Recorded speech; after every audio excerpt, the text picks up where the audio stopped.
Gary Wayne Coleman nació en Illinois, Estados Unidos, un 8 de febrero de 1968, y al igual que su personaje en la serie The Diff'rent Strokes, era también adoptado.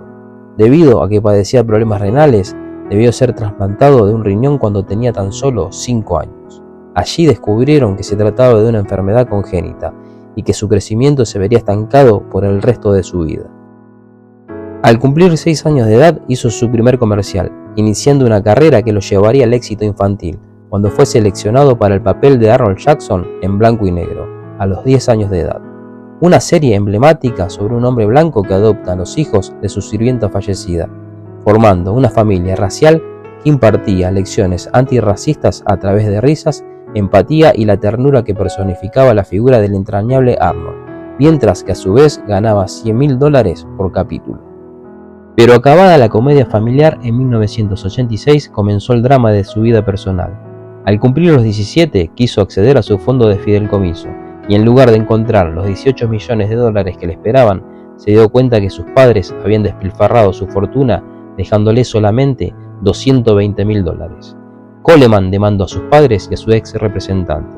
Si bien ganó el juicio, recuperando $1,3 millones, se declaró en bancarrota en 1999. Así como conoció el dulce sabor del reconocimiento en una etapa de su vida, le tocó vivir el olvido radical, porque la misma industria que le había abierto las puertas de par en par al niño Gary, se las clausuraría bajo 7 llaves al Coleman adulto.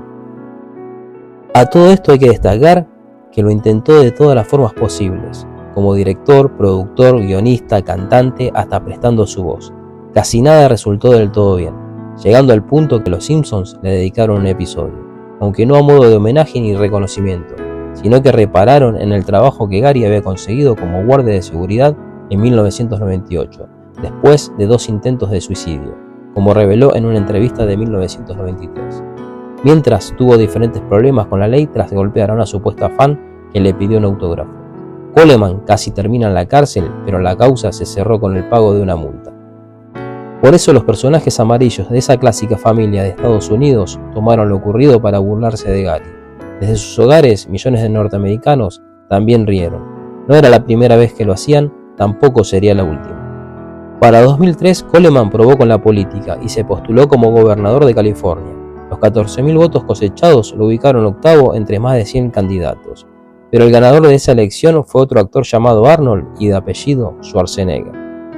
En 2007 conoció a Shannon Price en el set de una película de bajo presupuesto, donde ella trabajaba como extra, y si bien contrajeron matrimonio meses más tarde, el asunto se tornó bizarro, cuando ambos visitaron el programa Tribunal de Divorcio para idear sus diferencias maritales, oficializando el divorcio 3 meses después, en 2008. A pesar de que estaban divorciados con su ex esposa, seguían viviendo juntos. Coleman también comentó en una entrevista en ese mismo año que seguía siendo virgen a los 40, cuando estaba todavía casado con ella. A todo esto también se sumaban sus constantes problemas de salud, como una operación de corazón en 2009 y convulsiones. Pero desgraciadamente lo peor estaría por ocurrir, cuando el 26 de mayo de 2010 su ex esposa Shannon Price, quien aún vivía con él, escuchó un fuerte ruido dentro de su casa mientras estaba en su habitación. Al bajar, encontró a Gary con un golpe en la cabeza, tirado sobre las escaleras, completamente inmóvil y sangrando.